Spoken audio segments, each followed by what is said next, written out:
नमस्कार, मैं शुभांकर मिश्रा।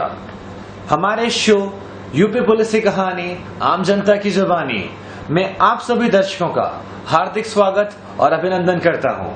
इससे पहले कि हम इस शो की शुरुआत करें, मैं चाहूंगा कि हमारे आज के पार्टिसिपेंट आम जनता को अपने बारे में कुछ बताएं। मेरा नाम आदित्य श्रीवास्तव है। मैं कानपुर का रहने वाला हूँ। मैं गलगोटिया यूनिवर्सिटी से बीटेक का छात्र हूँ। आदित्य जी, सवालों का सिलसिला हम शुरू करते हैं। क्या आपको लगता है कि उत्तर प्रदेश में और पुलिस वालों को हायर करने की जरूरत है? जी हाँ। एक महत्वपूर्ण सवाल आपसे, क्या आप या आपके किसी जानने वाले ने आज तक कभी भी एफआईआर दर्ज करवाई है? जी नहीं। जी नहीं। एक और महत्वपूर्ण सवाल, do you feel safe under the presence of UP police? No. No.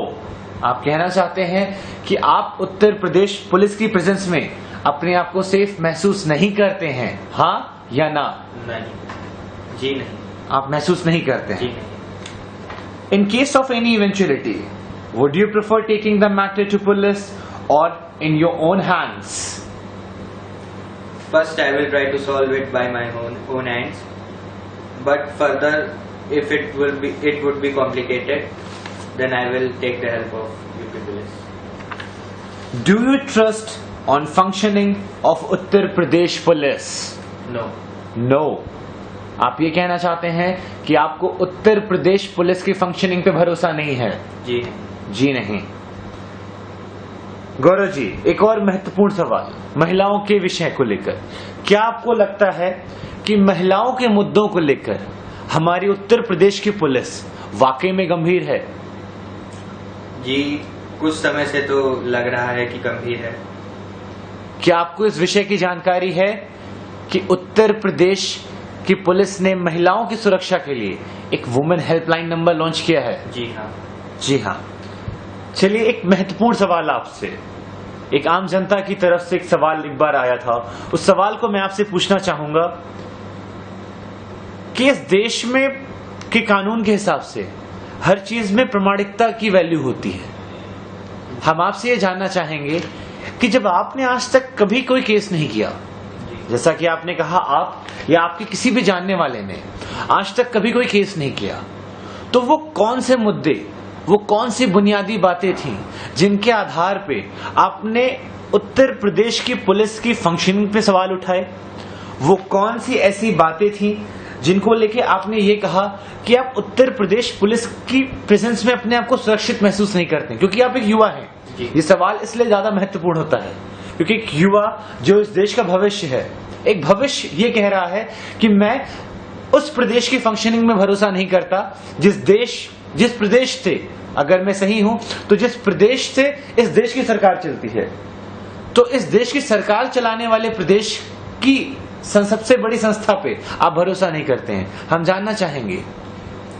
क्योंकि यूपी पुलिस में बहुत सारी ऐसी चीजें हैं। पहली चीज तो भ्रष्टाचार।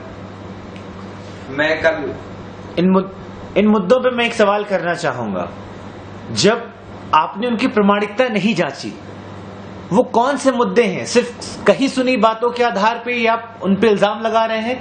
वो कौन सी वो बातें, हमारे दर्शक जानना चाहेंगे कि वो किस बुनियादी बातों पे आप उनमें भ्रष्टाचार जैसा आरोप लगा रहे हैं? कही सुनी बातें हैं और कुछ आंखों देखी बातें भी हैं।